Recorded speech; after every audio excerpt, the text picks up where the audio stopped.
No doctor could fix him. No surgery could wake his legs. But when the scared black maid with soft curves and sad eyes placed her trembling hand on his knee to apologize for bumping his wheelchair, Kang Min-ho felt his toes curl inside his custom Italian shoes. And the most dangerous man in Korea realized his miracle didn't come from medicine. It came from her. He smiled, slow and predatory, and she shivered, because men like him didn't let miracles walk away. Welcome to Story World, besties. Please like, share, and subscribe. The mansion fell silent except for Amara's ragged breathing. She tried to pull her hand back, but Min-ho's fingers wrapped around her wrist, holding her in place. His grip was iron despite 8 months of atrophy. "What's your name?" His voice was silk over steel, the kind of tone that made grown men confess sins. "Amara Cole, sir. I'm so sorry, I didn't mean to bump." "Don't apologize." His thumb traced the inside of her wrist, feeling her pulse race. "Do it again." "Sir." "Touch my leg again." Min-ho's dark eyes burned into hers. "Exactly where you did before." Amara's hand shook as she placed it back on his knee. The reaction was immediate and violent. Min-ho's entire body went rigid, his head falling back as sensation exploded through nerves that had been dead for months. The dragon tattoo that wound up his neck seemed to pulse with his heartbeat. "Jesus," he breathed, and when he looked at her again, something had shifted, something hungry and irrevocable. "What are you?" I'm just a maid, I don't." "No." He pulled her closer until her thick frame was pressed between his wheelchair and the mahogany desk. "You're not just anything, not anymore." The next morning, Amara arrived to find the entire cleaning staff gone. Only Sung-ho, Min-ho's head of security, waited in the foyer. "You're being reassigned," the older man said, his scarred face unreadable. "Exclusive detail, boss's orders." "I don't understand." "You will." Sung-ho led her to Min-ho's private wing. 3 times your previous rate. You work only for him now, and Miss Cole, don't run, he'll just find you. Min-ho sat in his therapy room, attempting to lift a 5-pound weight with legs that shouldn't respond. When Amara entered, he didn't stop, didn't acknowledge her, but she felt his awareness like electricity. "The agency said you requested me specifically," she said carefully. "I own the agency now." He set down the weight and turned his wheelchair to face her. "As of 7 this morning, paid cash, they were very accommodating." Amara's stomach dropped. "You bought an entire company, too." "To keep you close?" "Yes." Min-ho rolled toward her with predatory grace. "Last night, I felt my toes move for the first time since a rival put a bullet in my spine. This morning, I could flex my foot. Whatever you are, whatever you did, I need more of it." "I didn't do anything. It was an accident." "Then we'll have more accidents." His hand shot out, catching hers and placing it on his thigh. The heat returned instantly, and Min-ho's eyes fluttered closed. "God, yes, right there." "Mr. Kang, this isn't appropriate." "Min-ho," he corrected, his voice rough. "You'll call me Min-ho, and appropriate went out the window the moment you brought feeling back to my dead body. Now touch me again before I lose my mind." By the end of the week, Amara had a routine. Morning sessions where she'd place her hands on Min-ho's legs while he worked through physical therapy.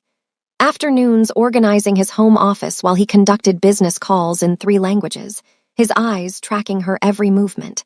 Evenings when the tension between them grew so thick she could barely breathe. "You're starring," she said one night, catching him watching her arrange books. "I'm memorizing." Min-ho set aside the contract he'd been reading. "The way you move, the exact shade of your skin, how your mouth curves when you're trying not to smile." "Why?" "Because when I can walk again, and I will walk again, I'm going to chase you. And I want to remember every detail of these days when you thought you could keep me at arm's length." Amara's pulse jumped. "You don't know anything about me." "I know everything about you." He gestured to a file on his desk. "Amara Rose Cole, 26, born in Atlanta, moved to Seoul 6 months ago after your grandmother passed. Nursing school dropout because you couldn't afford the loans. Working 3 jobs to pay off her medical bills. No criminal record, no boyfriend, no family left except an aunt in Chicago you haven't spoken to in 5 years." She felt violated and seen in equal measure. "You investigated me." "I investigate everyone who matters. And you, Amara." His voice dropped to something almost tender. You matter more than anyone has in a very long time." Later that night, Amara lay in her tiny apartment, Minho's words circling her mind. She should be angry. She should quit. But when she closed her eyes, all she saw was the vulnerability beneath his dangerous exterior, the way his breath caught when her hands brought sensation back to his broken body. The following morning, she found a gift box waiting. Inside was a winter coat, cashmere, designer, the exact one she'd stopped to admire 3 days ago during her lunch break. The note read, "Soul is cold. You'll wear this. M." "I can't accept this," she said, finding him already in the therapy room. Minho was attempting to stand using parallel bars. Sweat dripped down his face, his tattooed arms trembling with effort. "Then throw it away. This costs more than my rent. I spend more than that on ammunition." He managed to hold himself upright for 3 seconds before his legs gave out. Amara rushed forward instinctively, her hands steadying his waist, and Minho gasped as sensation flooded through him. "Don't," he gritted out. "Don't stop touching me." "Minho, you need to rest." "I need you." The raw honesty in his voice pinned her in place. "Every second you're not here, I'm back in that warehouse where they shot me, drowning in my own blood, feeling nothing. You brought me back. You keep bringing me back." Her hands were still on his waist, feeling the heat of his skin through the thin shirt. "I'm just—" "Everything," he interrupted, turning in her arms despite his weakness. "You're everything, and I'm not letting you go. Not for money, not for propriety, not for anything." A few days later, Minho took his first steps with a walker. The entire household erupted in celebration, but he only had eyes for Amara. That night, he insisted she join him for dinner, not as staff, but as a guest. "This is sending a message," Sung-ho warned quietly. "Good," Minho's smile was sharp. "Let everyone know she's mine." The meal was intimate, candlelit, completely inappropriate. Minho watched Amara eat like he was starving for something other than food. "Tell me something real," he said finally. "What do you mean?" "Something you've never told anyone. A secret. A fear. Something that makes you human instead of this perfect angel who floated into my life." Amara set down her fork. "I'm not an angel." "No," he leaned forward. "Then what are you?"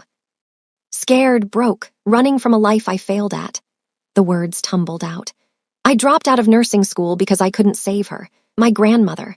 I was there when she died, holding her hand, and I couldn't do anything.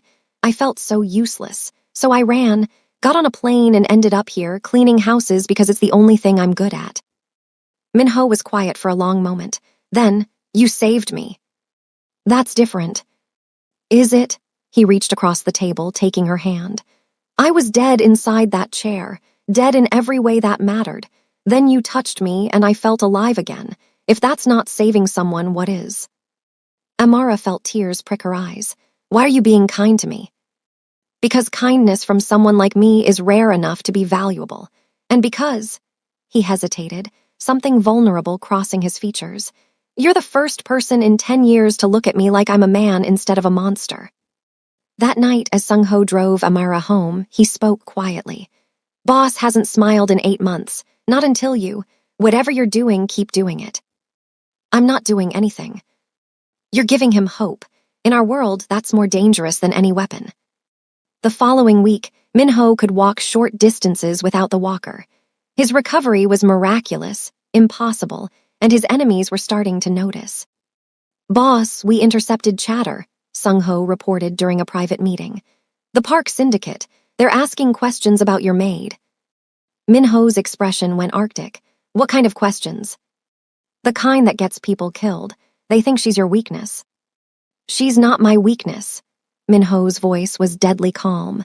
"She's my reason to stay alive, which makes her the most protected person in this city, double her security detail. I want eyes on her 24/7. "Already done." That evening, Amara noticed the additional shadows following her. When she confronted Minho, he didn't apologize. "Someone tried to kill me 8 months ago. They crippled me instead. Now I'm healing and they're scared. Scared men do desperate things. I'm not involved in your world. You became involved the moment you touched me." He crossed the room, moving with increasing strength. "You're mine now, Amara. Mine to protect. Mine to keep safe. Mine. I don't belong to anyone." Not yet, he agreed, backing her against the bookshelf. But you will. You'll wear my ring, carry my name, and no one will ever threaten you again because they'll know exactly what I'll do to them. You're insane. Probably. His hand cupped her face with surprising gentleness. But I'm insane about you, so what does that make us? Before she could answer, he kissed her. The kiss was possession, desperation, and promise all at once. When they finally broke apart, both were breathing hard. This is a mistake, Amara whispered. Then let's make it again. Minho kissed her once more, slower, deeper, until she forgot every reason this was wrong. The next day, Jaiwoo, one of Minho's younger lieutenants, cornered Amara in the kitchen. He was handsome in an easy way, all smiles and charm. So you're the miracle worker everyone's talking about. I'm just the maid, she replied, uncomfortable with his attention. You're more than that. Boss is walking again. Some say you're magic. His eyes traveled over her curves. I can see the appeal, all that softness must be nice to hold. That's inappropriate. Is it? Jaiwoo stepped closer. Because from where I'm standing, you're wasted on a man who can barely walk. I could show you what a whole man feels like. The temperature dropped. Minho stood in the doorway, leaning heavily on his cane but radiating menace. Jaiwoo, my office, now. The younger man paled. Boss, I was just disrespecting what belongs to me. Minho's voice could have cut glass. Move, before I forget you're useful. After Jaiwoo fled, Minho turned to Amara. Did he touch you? No. Did you want him to? God, no. Something in Minho's shoulders relaxed fractionally. Good, because I would have killed him, slowly, and enjoyed it. You can't kill people for flirting. I can do whatever I want. I'm Kang Minho. I rule this city's underworld. I've killed for less than looking at what's mine. He closed the distance between them. And you are mine, whether you admit it or not. I'm not a possession. No, you're so much more than that. His hand slid into her hair, tilting her face up. You're my salvation, my resurrection, the only thing standing between me and the monster I was becoming. Minho. Say it, say you're mine. This is crazy. Say it anyway. His lips hovered over hers. Lie if you have to, give me this. I'm yours, Amara breathed, and he kissed her with the fervor of a man who just won everything. That night, Minho had Jaiwoo transferred to the Busan operations, a demotion and a warning. The message was clear. Amara was untouchable. By the following week, Minho could walk unassisted for short periods.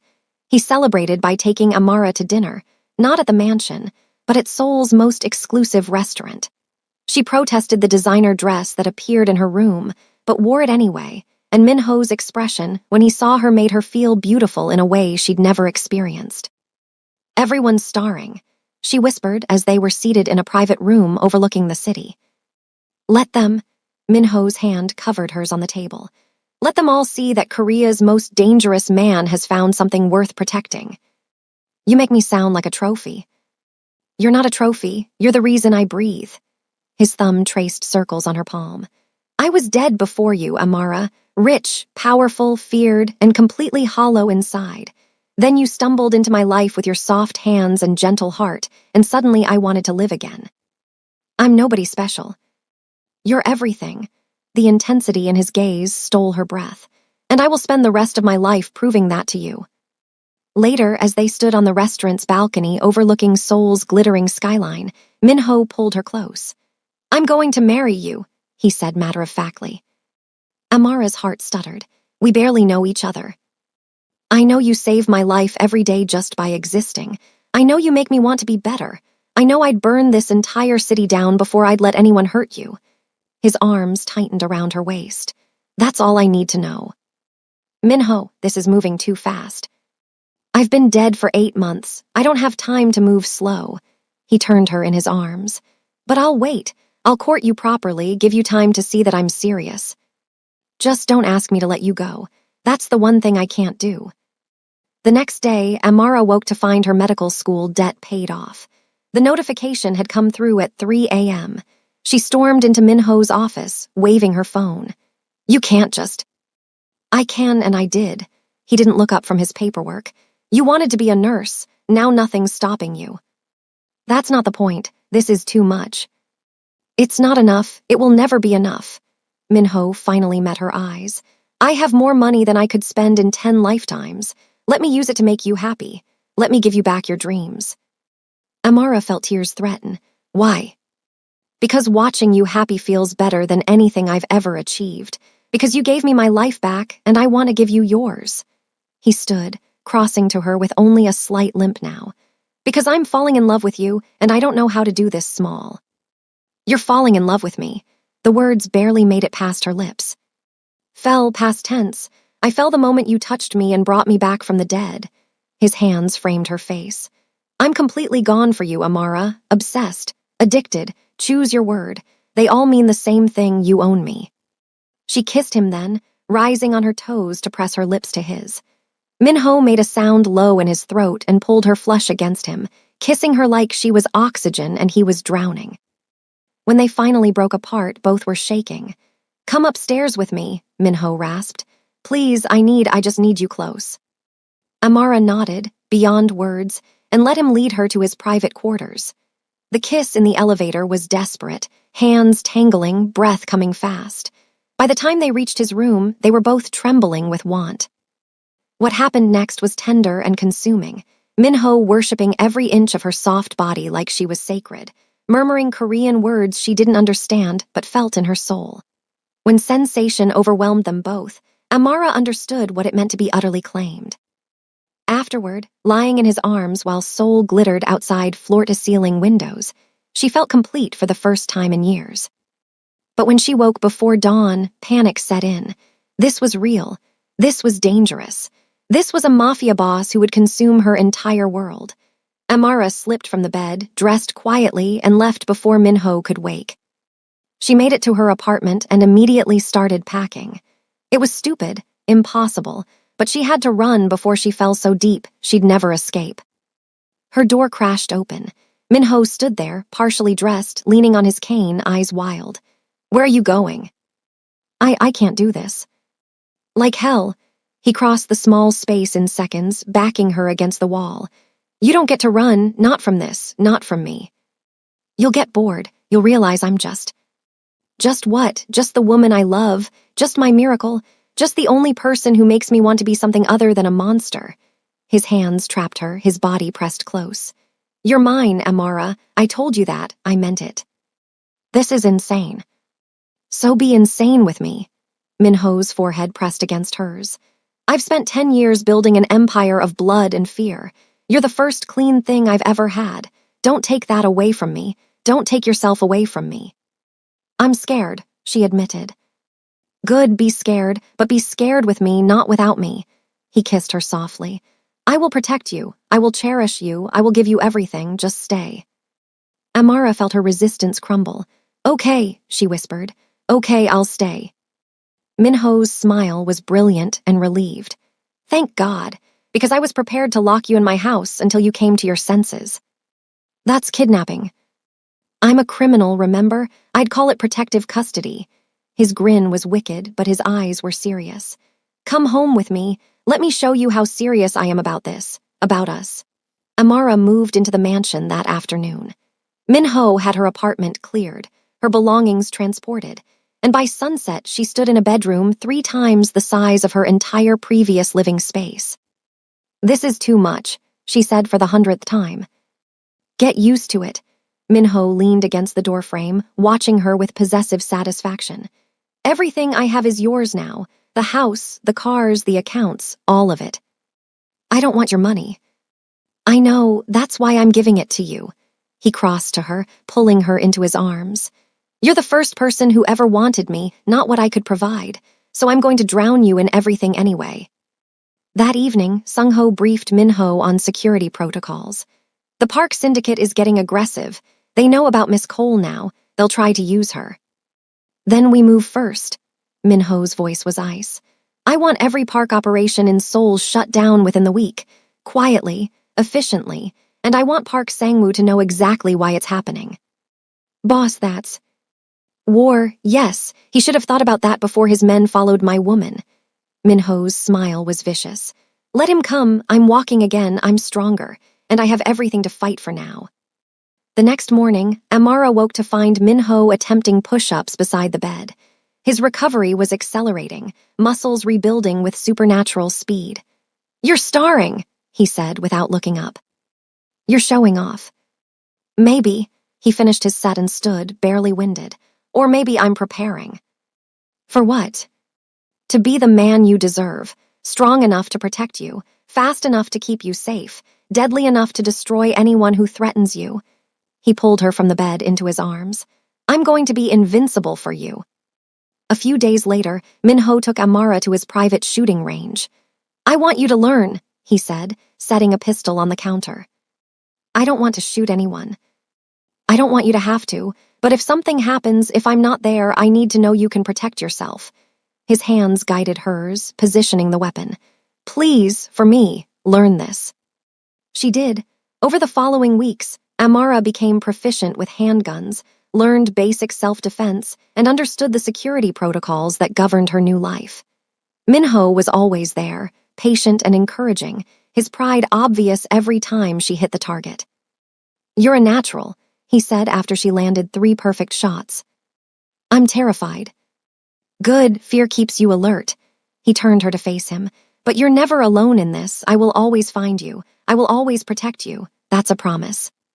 By the end of the month, Minho was walking without any assistance. His physical therapist called it miraculous. His doctors had no explanation.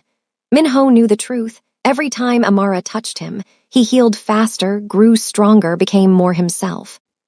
"You're magic," he told her one night, his head in her lap while she ran fingers through his hair. "I'm ordinary." "You brought a dead man back to life. That's the opposite of ordinary." He caught her hand, pressing kisses to her palm. "You're my miracle, Amara, my resurrection. I will worship you for the rest of my life." But danger was circling closer. The following week, a package arrived at the mansion. Inside was a photo of Amara at the market, a red circle drawn around her head. The message was clear. Minho's reaction was volcanic. "Find them," he told Sung-ho, his voice deadly calm. "Find every Park associate in Seoul. I want locations, families, weaknesses, everything." "Boss, if we escalate." "They escalated when they threatened her." Minho's control shattered. "They want war. I'll give them annihilation. Nobody threatens what's mine and lives to brag about it." That night, Amara found him in his office, staring at surveillance photos. "Minho, you're scaring me." "Good, you should be scared. They're hunting you." He pulled her onto his lap, burying his face in her neck. "I can't lose you. I won't survive it." "You're not going to lose me." "You don't know that. You don't know what these men are capable of." His arms tightened. "I've done terrible things, Amara, killed people, destroyed lives. I've been the monster in the dark. But if they take you from me, they'll see what a real monster looks like. Then let's leave. Go somewhere they can't find us." "I don't run." Minho's voice was steel. "I end threats permanently." The next day, 3 Park Syndicate warehouses burned to the ground. No casualties, but millions in losses. The message was unmistakable. Kang Minho was back, and he was ruthless. Park Sang-woo responded by sending assassins to the mansion. They didn't make it past the gate. Minho had them delivered back in pieces with a note. "She is untouchable. Test me again and I'll erase your bloodline." "This has to stop," Amara pleaded. "People are dying. Bad people, people who would hurt you without hesitation." Minho cupped her face. "I won't apologize for protecting you. I won't feel guilty for keeping you safe. This is who I am." "I know who you are. I fell in love with who you are." The admission slipped out before she could stop it. Minho went completely still. "Say that again." "I love you," Amara whispered. "I know I shouldn't, I know it's crazy, but I do. I love you, Minho." He kissed her with bruising intensity, lifting her into his arms and carrying her upstairs.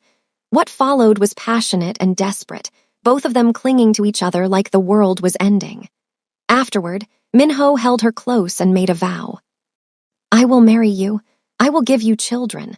I will build you a life where you never have to be afraid, and I will destroy anyone who tries to take that from us." The following week, Park Sang-woo made his final mistake. His men ambushed Amara's car on the way back from the market. Sung-ho and 2 guards died protecting her before reinforcements arrived. Amara escaped with minor injuries, but the trauma was devastating. When Min-ho arrived at the safe house where they'd taken her, his expression promised death. "Who did this?" "Park's men, Sung-ho," Amara's voice broke. "He saved me, he's dead because of me." "No," Min-ho pulled her into his arms. "He's dead because Park Sang-woo is a dead man walking who doesn't know it yet, but he will, soon." That night, Min-ho assembled his entire organization. "Sung-ho was family. He died protecting what I love most. That debt will be paid in blood. We go to war, total war. The Park Syndicate ends tonight." What followed was brutal and efficient. Min-ho personally led the assault on Park's compound, moving with the deadly grace of a man who'd spent 8 months planning revenge. By dawn, Park Sang-woo was dead, his organization dismantled, and every man who'd threatened Amara was buried. Min-ho returned to the mansion covered in blood that wasn't his. Amara met him at the door, tears streaming down her face. "Is it over?" "It's over." He pulled her close despite the gore. "You're safe. I promised you'd be safe." "You could have died." "Not possible. I have too much to live for." He kissed her forehead. "You're my life now, Amara. As long as you exist, I'm immortal." The following month was healing. Min-ho officially introduced Amara to his organization as his future wife. Some grumbled about her being an outsider, but one look at Min-ho's face silenced all dissent. She wasn't just the boss's woman, she was the queen, and anyone who disrespected her answered to him. "Try this," Min-ho said one evening, sliding a velvet box across the dinner table. Inside was a ring, a flawless black diamond surrounded by smaller white stones. "Min-ho, marry me." He dropped to one knee despite having walked into gunfire just weeks ago. "Marry me, Amara. Be my wife. Let me spend the rest of my life proving I'm worthy of you." "You're already worthy." "Then say yes. Make me the happiest man alive." "Yes," she breathed. "Yes, I'll marry you." The wedding happened 3 months later. It was a spectacle. Half of Seoul's underworld in attendance, the other half of legitimate business, all watching as Korea's most dangerous man pledged his life to a curvy American maid who'd saved him with a touch. "I love you," Min-ho said during their private moment before the ceremony. "I loved you the moment you brought me back to life. I'll love you until my last breath and beyond." "I love you too," Amara replied, fixing his tie. "My monster, my miracle, my everything." The reception was lavish, but Min-ho only had eyes for his bride. He danced with her, held her, whispered promises in Korean that made her blush. When they finally escaped to their suite, he worshipped her like she was divine. "Mrs. Kang," he murmured against her skin. "My wife, mine forever." "Forever," she agreed, and they sealed the promise with their bodies.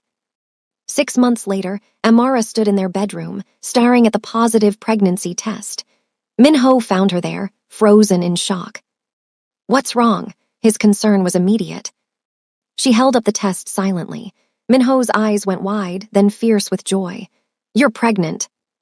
"We're pregnant," she corrected. He fell to his knees, pressing his face against her stomach. "Thank you," he whispered. "Thank you for giving me everything, for saving me, for loving me for this." "Min-ho, I'm going to be a father." He looked up at her with tears in his eyes. "You've given me life twice now, first when you made me walk again and now this. How do I ever repay you?" "You already have, every day, by loving me, by protecting me, by being mine." Amara ran her fingers through his hair. "We're family now, really, truly family." The pregnancy was carefully monitored, heavily protected. Min-ho became even more possessive, if that was possible. He insisted on accompanying her to every appointment, had the nursery designed by the best architects, and threatened any doctor who showed the slightest concern. "You're impossible," Amara laughed during one appointment. "I'm terrified," he admitted. "What if something happens to you, to the baby?" "Nothing will happen, you won't let it." She squeezed his hand. "You brought me back from nothing. You protected me from assassins. You've given me a life I never dreamed possible. Trust that everything will be okay." 7 months later, Amara went into labor during a thunderstorm. Min-ho practically carried her to the car, barking orders at everyone. At the hospital, he refused to leave her side, holding her hand through every contraction. "You're doing amazing," he murmured. "So strong, so perfect." "I'm going to kill you for doing this to me," she panted. "Fair, but love me a little longer first." When their daughter was born, healthy, screaming, perfect, Minho cried. Actual tears streaming down the face of Korea's most feared crime boss as he held his child. "She's beautiful," he whispered, "just like her mother." "She has your eyes," Amara said softly. Poor thing, but his smile was radiant. "We'll name her Minseo. It means calm and auspicious. After 8 months of darkness, you brought me light. She's proof of that miracle." Later, as Amara slept and Minho held their daughter, he made a silent vow. This child would never know the darkness he'd lived in. She would be protected, cherished, given every advantage. And anyone who threatened her or her mother would learn that Kang Minho's love was matched only by his capacity for destruction. "Your mother saved me," he whispered to Minseo. "She touched a broken man and brought him back to life. Now we have you, our perfect, beautiful miracle. I will protect you both until my last breath. That's a promise." 6 months after Minseo's birth, the family gathered for a celebration. Minho had officially retired from active operations, transitioning the organization to legitimate businesses while maintaining his reputation as someone not to cross. He spent his days with his wife and daughter, finding more joy in their smiles than he'd ever found in power. "Are you happy?" Amara asked one evening, watching him play with Minseo. "Happy doesn't cover it." Minho pulled her down beside him. "I was dead, Amara, truly dead inside. Then you touched me and I came back to life. You gave me my body back, then my heart, then my future. You gave me everything. You gave me everything too. A home, a family, a love I never thought I'd find." She kissed him softly. "My dangerous, impossible, wonderful husband." "Your monster," he corrected with a grin. "My miracle," she countered. Minseo babbled between them, and they both laughed. Outside, Seoul glittered in the darkness. Inside, a former Mafia boss who'd been paralyzed and broken held his wife and daughter close, understanding that sometimes miracles came in the form of gentle hands and a fearless heart. "I love you," Minho said, as he did every day. "I love you too," Amara replied, as she always would. And in the safety of their home, surrounded by love and light, they built a future neither had dreamed possible, proof that even in the darkest places, hope could take root and flourish. 2 years later, Minho stood in their garden, now completely healed, no trace of his injury remaining. He chased Minseo through the flowers while Amara watched, her hand resting on her rounded belly, their second child growing strong. "Catch me, Appa," Minseo shrieked with delight. Minho scooped her up, spinning her around. "Always, my love, I'll always catch you." He met Amara's eyes over their daughter's head, and the look that passed between them held everything: gratitude, devotion, unshakable love. She'd touched a paralyzed man and brought him back to life. He'd taken a broken woman and given her a kingdom. Together, they'd built something impossible. Together, they'd found their miracle. And in the end, that was all that mattered. The end. Thank you for listening. Welcome to Afro-Korean Tales TV, besties. If you enjoyed this dark romance, please like, share, and subscribe for more addictive love stories. What should we write next? Drop your ideas in the comments below. 2 hearts.